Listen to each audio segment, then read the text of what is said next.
Hey there, it's Kenzie from Details to Enjoy, and today I'm going to be showing you how I made the kits from our January and February size B box. I'm going to be working on both kits at the same time, so the first thing I do is sort everything by the color I want to paint it.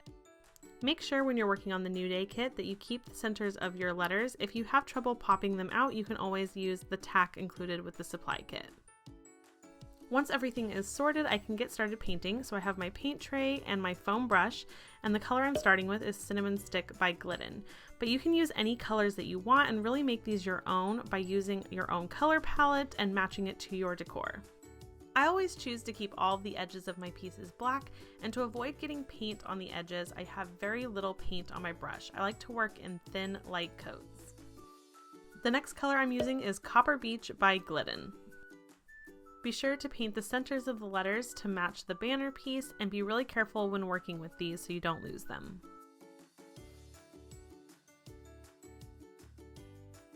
For one of my inserts and the envelope piece, I'm going to be using the color Mushroom Bisque by Behr. To clean out the engraved line on my envelope, I'm using the tack and just running that through the line. I'm going to do this while the paint is wet and after each coat of paint. The number of coats you have to do just depends on the amount of coverage you're looking for, the paint you're using, and the color. Just be sure that your paint is fully dry before you start the next coat. The final color I'm using is Silky White by Behr. Here I'm working on my second out of 3 coats that I did on these pieces. Using that same silky white color, I'm going to be color washing my other insert using the paint sponge. First, I start by expanding and rehydrating my paint sponge by dipping it into a little cup of water. Then I'll just squeeze out most of that excess moisture. Next, I'm going to use the sponge to add a few drops of water to my white paint and swirl that around until it is mixed. This is going to water down my paint so it is slightly transparent and I can see the texture of the MDF through the paint. Then, using a circular motion, I'm going to blend the paint into my insert. Add more water for a more transparent look and more paint for a more opaque look. Once everything is painted and fully dry, I can go in with my sanding blocks and give everything a quick sand.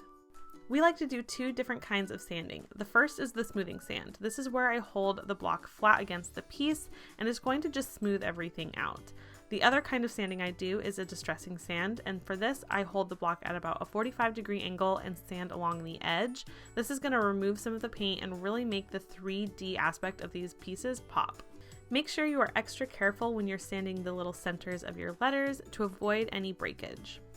Sanding is optional, but we do recommend doing at least the smoothing sand because it really just evens out your paint and makes it look more professional. Then use a clean dry rag to wipe up any of the sanding dust, especially on your larger pieces. Now I'm ready to start assembling, so I have my template placed in the center of my insert and held in place with some washi tape. I'm using the peel and stick adhesive backing to adhere my pieces to the insert using my template as a guide.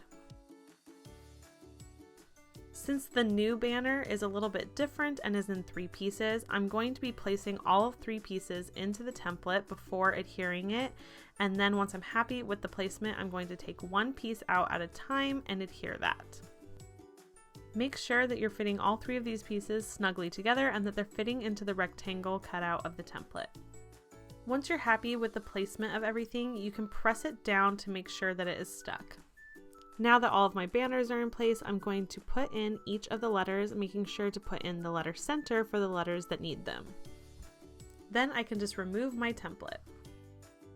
For the love letter kit, I'm going to start by putting my envelope pieces together, using the larger triangle for the bottom and making sure that all of the edges are perfectly lined up. And then I'm going to put the 2 smaller triangles on either side, and the little flat slope on this piece should be at the top. Again, make sure all of these pieces are fit together snugly and that they are lined up on the edges. Before I start adhering the next part, I'm going to get it all laid out on my insert and arranged in the way that I want. There's no right or wrong way to do this, so just play with it until you're happy with the layout. Being careful not to move anything too much, I attached the top edge of my envelope and then the main body of my envelope, and then I finished it off by attaching all of my little hearts. Now both of my kits are done and ready to slide into my 8x10 pocket frame. I hope you enjoyed creating with me today, and if you make your own versions of these kits, we would love to see them, so be sure to tag us in social media. We're Details to Enjoy on Instagram and Facebook.